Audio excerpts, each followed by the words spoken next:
Hello दोस्तों, good morning. स्वागत है आपका हमारे यूट्यूब चैनल श्री क्लासेज में। दोस्तों, यदि आप हमारे यूट्यूब चैनल श्री क्लासेज पर नए हैं तो हमारे यूट्यूब चैनल श्री क्लासेज को सब्सक्राइब जरूर कर देना और बेल आइकन पर जरूर क्लिक कर देना। दोस्तों, बात करते थे हम कहाँ कि राजस्थान की जो आर्ट और कल्चर के बारे में पिछले वीडियो में मैंने 50 क्वेश्चन करा दिए थे, जो आर्ट और कल्चर के बारे में बहुत इंपॉर्टेंट क्वेश्चन थे और आने वाले एग्जाम के लिए भी बहुत इंपॉर्टेंट हैं। और स्पेशली जो राजस्थान के जो एग्जाम होते हैं स्टेट के आरपीएससी और राजस्थान पुलिस एंड पटवारी के, उनके लिए बहुत इंपॉर्टेंट रहता है। और राजस्थान जीके तो आप सभी जानते हैं कि बहुत इंपॉर्टेंट रहता है, बहुत डिफिकल्ट होता है और किस प्रकार से कहाँ से क्वेश्चन पूछा जाता है वो इस क्वेश्चन में जो वीडियो में दिया हुआ है और बहुत इंपॉर्टेंट क्वेश्चन दिए हुए हैं। तो आज थोड़ा सा टाइम निकाल के 50 क्वेश्चन देख लेना और पिछले वीडियो को थोड़ा सा टाइम और निकाल के पीछे के क्वेश्चन देख के ज़्यादा से ज़्यादा लोगों तक शेयर जरूर करना और लाइक एंड शेयर जरूर करना। ठीक है दोस्तों, बात करते हैं आज क्वेश्चन नंबर 51 कि आज के 50 क्वेश्चन की बात करेंगे जो आने वाले एग्जाम के लिए बहुत इंपॉर्टेंट रहता है। दोस्तों, थोड़ा सा टाइम निकाल के वीडियो को ध्यान से देखना क्योंकि आने वाले एग्जाम के लिए बहुत इंपॉर्टेंट रहेगा।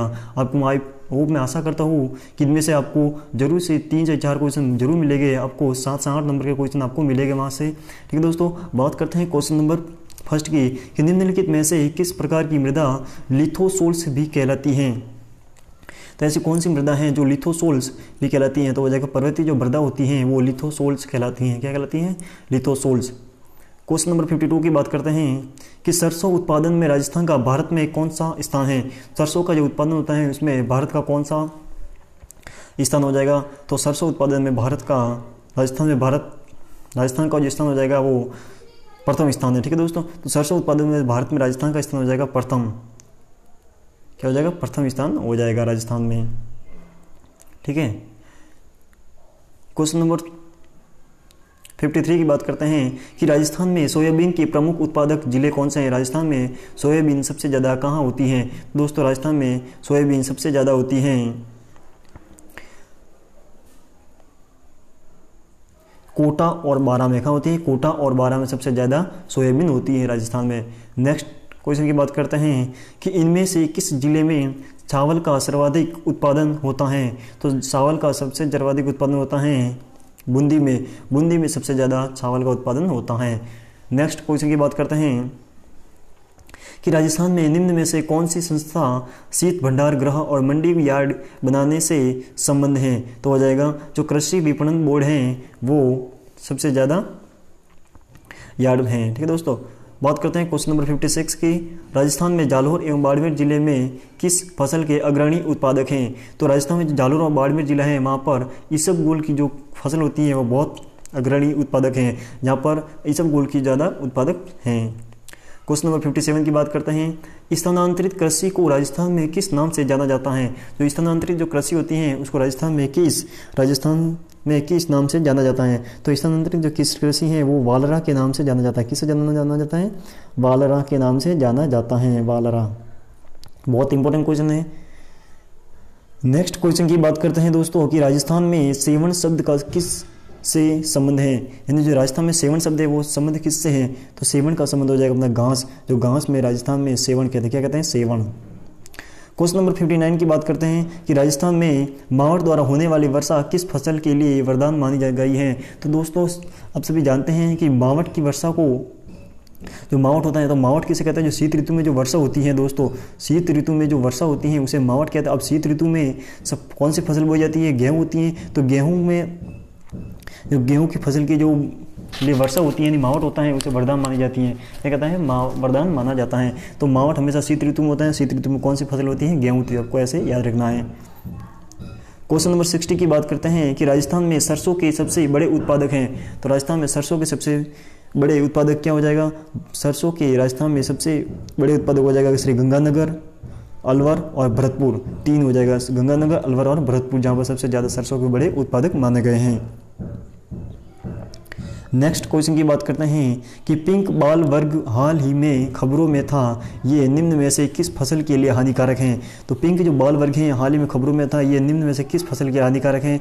जो ये है कपास की जो खेती में बहुत जो हानिकारक है। कपास खेती में एक जो प्रकार का जो एक रोग है जो बाल वर्ग रोग होते हैं जो कपास की खेती को फसल को बहुत नुकसान पहुँचाता था। बात करते हैं 62 क्वेश्चन नंबर की। राज्य की पहली ऑर्गेनिक मंडी किस जिले में खोली जाएगी। तो ऑर्गेनिक जो मंडी है वो खोली जाएगी डूंगरपुर जिले में खोली जाएगी। कहाँ खोली जाएगी? डूंगरपुर जिले में। क्वेश्चन नंबर 63 की बात करते हैं एशिया का पहला ऑलिव ग्रीन टी संयंत्र कहाँ स्थापित किया गया? बहुत इंपॉर्टेंट क्वेश्चन दोस्तों, अब की बार पूछा जा सकता है एग्जाम में कि एशिया का पहला ऑलिव ग्रीन टी संयंत्र कहाँ स्थित है? तो वो जाएगा बस्सी, जयपुर में किया गया है। कहाँ पर? जयपुर में किया गया है। क्वेश्चन नंबर 64 की बात करते हैं, निम्न में से कौन सी रबी की फसल नहीं है? तो निम्न में से कौन सी रबी की फसल नहीं है? चावल है जो रबी की फसल नहीं है। जो मैसूर और गेहूं रबी की फसल है। कौन सी? रबी की फसल हो जाएगी। क्वेश्चन नंबर 65 की बात करते हैं, केंद्रीय शुष्क क्षेत्र अनुसंधान संस्थान का गठन कब किया गया?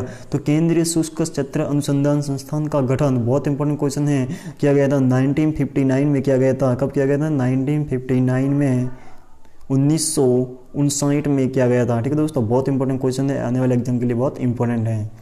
क्वेश्चन नंबर 66 की बात करते हैं, राष्ट्रीय वर्षा सिंचित क्षेत्र प्राधिकरण स्थित है। कहाँ स्थित है? तो राष्ट्रीय वर्षा सिंचित क्षेत्र प्राधिकरण हो जाएगा दिल्ली में स्थित है। कहाँ हो जाएगा? दिल्ली में। क्वेश्चन नंबर 67 की बात करते हैं, राजस्थान में कृषि विश्वविद्यालय स्थित है। तो राजस्थान में कृषि विश्वविद्यालय कहाँ स्थित है? हो जाएगा तो राजस्थान में कृषि विश्वविद्यालय स्थित है। आपको दोस्तों सभी को पता होगा शायद कि बीकानेर में स्थित है। कहाँ स्थित है? बीकानेर में। तो दो ऑप्शन आपका यहाँ राइट हो जाएगा। क्वेश्चन नंबर 68 की बात करते हैं, निम्न में से कौन सा जिला जीरा उत्पादक में अग्रणी है? सबसे ज़्यादा जीरा उत्पादक जिला कौन सा है? तो सबसे ज़्यादा जीरा होता है वो जालोर जिले में होता है। कहाँ होता है? जालोर जिले में। जीरा सबसे ज़्यादा कहाँ होता है? जालोर जिले में होता है। ठीक है दोस्तों, क्वेश्चन नंबर 69 की बात करते हैं, तिल किसकी फसल है? ठीक है दोस्तों, तो तिल पूछा गया है कि तिल किसकी फसल है? रबी की है, खरीफ की, जायद की, इनमें से कोई नहीं। तो तिल हो जाएगा आपका खरीफ की फसल हो जाएगा। किसकी हो जाएगा? खरीफ की फसल हो जाएगा दोस्तों। क्वेश्चन नंबर 69 हो गया। 70 की बात करते हैं कि राजस्थान में ऐसे कौन सा फल राजस्थान में मुख्यतः सिरोही जिले द्वारा उत्पादित किया जाता है? जो ऐसा कौन सा फल है राजस्थान में जो सिरोही जिले द्वारा उत्पादित किया जाता है? तो वो जगह सीकू है जो सिरोही जिले द्वारा उत्पादित किया जाता है, सीकू। ठीक है दोस्तों, बहुत इंपॉर्टेंट क्वेश्चन है। क्वेश्चन नंबर 71 की बात करते हैं, निम्नलिखित में से किसका प्रयोग कब्ज ठीक करने में किया जाता है? तो दोस्तों ज़्यादा कब्जी होती है उसको ठीक करने में अरंडी का जो तेल होता है उसका प्रयोग किया जाता है। क्वेश्चन नंबर 72 कि कौन सा सम्मिलित नहीं है? सम्मिलित करना है कि फसलें और किस में दिया हुआ है उसमें सम्मिलित करना है। तो कपास है वरनार, गेहूँ माही धवन, चावल मुहिम सुगंधरा और मक्का है जो माही कंसन। तो दोस्तों इसमें है जो ऑप्शन ब है गेहूं और मावी धवन, ये हो जाएगा सम्मिलित नहीं है। ठीक है दोस्तों, यहाँ पर दो ऑप्शन आपका यहाँ पर राइट हो जाएगा। यहाँ पर बी ऑप्शन आपका राइट हो जाएगा। ठीक है दोस्तों, क्वेश्चन नंबर 73 की बात करते हैं कि राष्ट्रीय शुष्क बागवानी अनुसंधान संस्थान निम्नलिखित में से किस स्थान पर स्थित है? तो राष्ट्रीय शुष्क बागवानी अनुसंधान संस्थान हो जाएगा दोस्तों आपका कहाँ स्थित है? बीकानेर में स्थित है। कहाँ हो जाएगा? बीकानेर में स्थित है। क्वेश्चन नंबर 74 कि निम्नलिखित में से कौन सी फसल सफ़ेद सोना के नाम से जानी जाती है? बहुत इंपॉर्टेंट क्वेश्चन है और बहुत आप सभी को पता होगा कि सफ़ेद सोना किसे कहा जाता है? कपास को। कपास की जो खेती होती है उसे सफ़ेद सोना कहा जाता है। 75 क्वेश्चन नंबर, केंद्रीय शुष्क बागवानी संस्थान स्थित है। तो केंद्रीय शुष्क बागवानी संस्थान कहाँ है? हो जाएगा बीकानेर। क्वेश्चन नंबर 76 की बात करते हैं कि निम्नलिखित में से कौन सा जिला शुष्क पश्चिमी कृषि जलवायु प्रदेश में सम्मिलित किया जाता है? तो हो जाएगा बीकानेर। जो बीकानेर जिला है उसको शुष्क पश्चिमी कृषि जलवायु प्रदेश में सम्मिलित किया गया है, बीकानेर जिले को। क्वेश्चन नंबर 77 की बात करते हैं, राष्ट्रीय बीजीय मसाला अनुसंधान केंद्र स्थित है। तो राष्ट्रीय बीजीय मसाला अनुसंधान केंद्र कहाँ स्थित हो जाएगा? तबीजी अजमेर में। कहाँ हो जाएगा? तबीजी अजमेर में स्थित है राष्ट्रीय बीजीय मसाला अनुसंधान केंद्र। क्वेश्चन नंबर 78 की बात करते हैं, राजस्थान के किस प्रशासनिक संभाग में सर्वाधिक मक्का का उत्पादक होता है? तो हो जाएगा मक्का का सर्वाधिक उत्पादक होता है उदयपुर में। कहाँ होता है? उदयपुर में मक्का का सर्वाधिक उत्पादक होता है। क्वेश्चन नंबर 79 की बात करते हैं कि खस विशेषकर उत्पादित होती है। खस होती है एक प्रकार की फसल होती है, वो सबसे ज़्यादा कहाँ होती है? तो खस उत्पादित क्षेत्र हो जाएगा भरतपुर। भरतपुर में सबसे ज़्यादा होती है। कहाँ हो जाएगा? भरतपुर में। क्वेश्चन नंबर 80 की बात करते हैं कि राजस्थान के निम्नलिखित में से किस जिले में अवनालिका अपर्दन की समस्या मुख्यतः होती है? अवनालिका अपर्दन की समस्या किस जिले में मुख्यतः होती रहती है? तो हो जाएगा डी ऑप्शन है यहाँ पे आपका कोटा में होती है। सॉरी डी ऑप्शन है, इसमें छपा नहीं है, तो डी ऑप्शन हो जाएगा आपका यहाँ पर कोटा में। कहाँ होती है? कोटा में। जहाँ पे यह प्रदन होता है। ठीक है दोस्तों। नेक्स्ट क्वेश्चन बात करते हैं कि राजस्थान की जो मृदा होती है उसमें लवणीयता एवं क्षारीयता की समस्या कहाँ पाई जाती है? तो सबसे ज़्यादा लवणीयता और क्षारीयता की समस्या पाई जाती है वो होती है पाली जिले में सबसे ज़्यादा पाई जाती हैं। क्वेश्चन नंबर 82 की बात करते हैं कि वह जिला युग्म जहाँ लाल व पीली मृदा पाई जाती है, ऐसा कौन सा है जहाँ पर लाल व पीली मृदा युग्म पाई जाती है? लाल और पीली मृदा पाई जाती है, तो लाल व पीली मृदा पाई जाने वाली जगह अजमेर और सिरोही, जहाँ पर लाल और पीली मृदा पाई जाती हैं। निम्नलिखित में से किस स्थान पर राजस्थान में सर्वाधिक या साधारणतः सर्वाधिक वर्षा दर्ज की जाती है? तो वो आप सभी को जानते होंगे कि राजस्थान में सर्वाधिक माउंट आबू में वर्षा ज़्यादा दर्ज की गई है। क्वेश्चन नंबर 84 की बात करते हैं कि निम्नलिखित में से कौन सा मृदाओं के द्वितीय पोषण तत्वों का उदाहरण नहीं है? तो द्वितीय पोषण तत्वों का उदाहरण हो जाएगा पोटास, उदाहरण नहीं है, द्वितीय पोषण तत्व का उदाहरण नहीं है। ठीक है, मृदा का कोई नहीं है, पोटास, बोरॉन, मैग्नीज, कॉपर हो जाएगा आपका, सही है। 85 की बात करते हैं कि निम्नलिखित जिलों में किस जिले में अधिकतम वर्षा होती है? कौन सा जिला सबसे ज़्यादा वर्षा होती है? तो अजमेर। तो दिए गए इनमें से कौन सी सबसे ज़्यादा हो जाएगी? अजमेर में सबसे ज़्यादा होती हैं। क्वेश्चन नंबर 86 की बात करते हैं कि निम्नलिखित में से कौन से जिले में सर्वाधिक प्रतिभूमि है? सर्वाधिक प्रतिभूमि कौन सी है? तो हो जाएगा जोधपुर। तो जोधपुर है, वहाँ पर सबसे प्रतिभूमि यानी पतली भूमि है, परत वाली भूमि है। ठीक है दोस्तों। क्वेश्चन नंबर 87 की बात करते हैं कि निम्नलिखित में से कौन सा सही सुमेलित है? मृदा के प्रकार और जिले दिए गए हैं, उसमें सही सुमेलित करना है। तो हो जाएगा आपका इन सेफ्टी सोल्स, भीलवाड़ा जिला है, भीलवाड़ा और पाली, वहाँ मृदा का प्रकार हो जाएगा भीलवाड़ा, और जो पाली में मृदा का प्रकार हो जाएगा इन सेफ्टी सोल्स। क्या हो जाएगा? इन सेफ्टी सोल्स हो जाएगा, जो सुमेलित सही है। बात करते हैं क्वेश्चन नंबर 88 की कि राजस्थान के मरुस्थल में अति उच्च दैनिक एवं वार्षिक तापांतर हेतु उत्तरदायी सर्वप्रमुख कारण निम्नलिखित में से कौन सा है?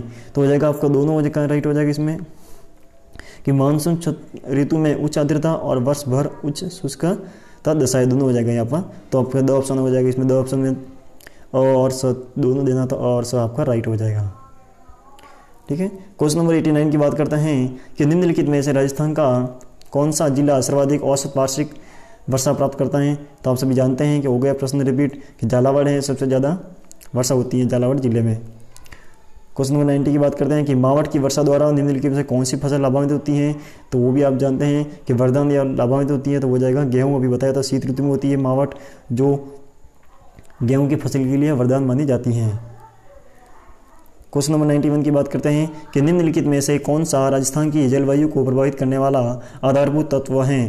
तो हो जाएगा जो राजस्थान की जलवायु को प्रभावित करने वाला तत्व कौन सा है? तो हो जाएगा तापमान। जो तापमान होती है जो राजस्थान की जलवायु को बहुत ज़्यादा प्रभावित करता है। क्वेश्चन नंबर 92 की बात करते हैं कि थार्नवेट जलवायु वर्गीकरण के अनुसार राजस्थान का अधिकांश भाग जिस जलवायु प्रदेश के में पाया जाता है वह कौन सी है? तो हो जाएगा DAW हो जाएगा। क्या हो जाएगा? DAW। क्वेश्चन नंबर 93 की बात करते हैं कि कोपेन द्वारा प्रस्तुत जलवायु वर्गीकरण के अनुसार कौन सा युग्म सुमेलित नहीं है? तो आपको बता दिया कि BHHW जो दौसा और करौली 12, यह ऑप्शन गलत हो जाएगा। क्वेश्चन नंबर 94 की बात करते हैं कि राज्य में वर्षा की मात्रा घटती है। राज्य में वर्षा की मात्रा घटती है, तो राज्य में वर्षा की मात्रा कैसे घटती है? तो हो जाएगी दक्षिणी पूर्व से जो उत्तर पश्चिम की तरफ जाते हैं तो उस समय वर्षा की मात्रा घटती जाती है, दक्षिणी पूर्व से उत्तर पश्चिम की। तो ऑप्शन आपका यहाँ पर राइट हो जाएगा। राजस्थान में सर्दी की जो वर्षा होती है, तो राजस्थान में सर्दी की वर्षा क्या कहलाती हो जाएगी? मावठ कहलाती है। क्या कहलाती है? मावठ। क्वेश्चन नंबर 96, राजस्थान में उष्ण मरुस्थलीय जलवायु के लिए कोपेन ने किस कूट का प्रयोग किया? तो आप सभी जानते हैं कि BWHW का प्रयोग किया। किसका किया? BWHW का।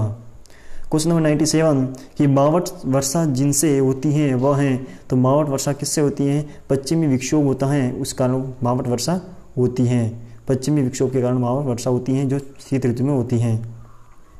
क्वेश्चन नंबर 98, राजस्थान में किस ऋतु में सर्वाधिक धूल भरी आंधियाँ चलती हैं? तो राजस्थान में ऐसा कौन सी ऋतु है जहाँ पर सर्वाधिक धूल भरी आंधियाँ चलती हैं? तो राजस्थान में ग्रीष्म ऋतु में यानी कि गर्मी के सीजन में सबसे ज़्यादा धूल भरी आंधियाँ चलती रहती हैं।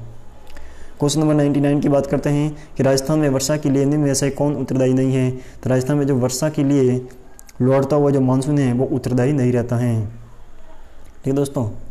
क्वेश्चन नंबर दोस्तों क्वेश्चन यही ऐड ऑन खत्म हो चुके हैं। नेक्स्ट वीडियो में अपने और क्वेश्चन की बात करेंगे, अगले टॉपिक की बात करेंगे। दोस्तों यदि आपको हमारा वीडियो अच्छा लगा है तो लाइक एंड शेयर जरूर कर देना और ज़्यादा से ज़्यादा लोगों तक शेयर जरूर करना, जिससे घर बैठे मिडिल क्लास के लोग अपनी कॉम्पिटिशन एग्जाम की तैयारी कर सके और राजस्थान जी के अपना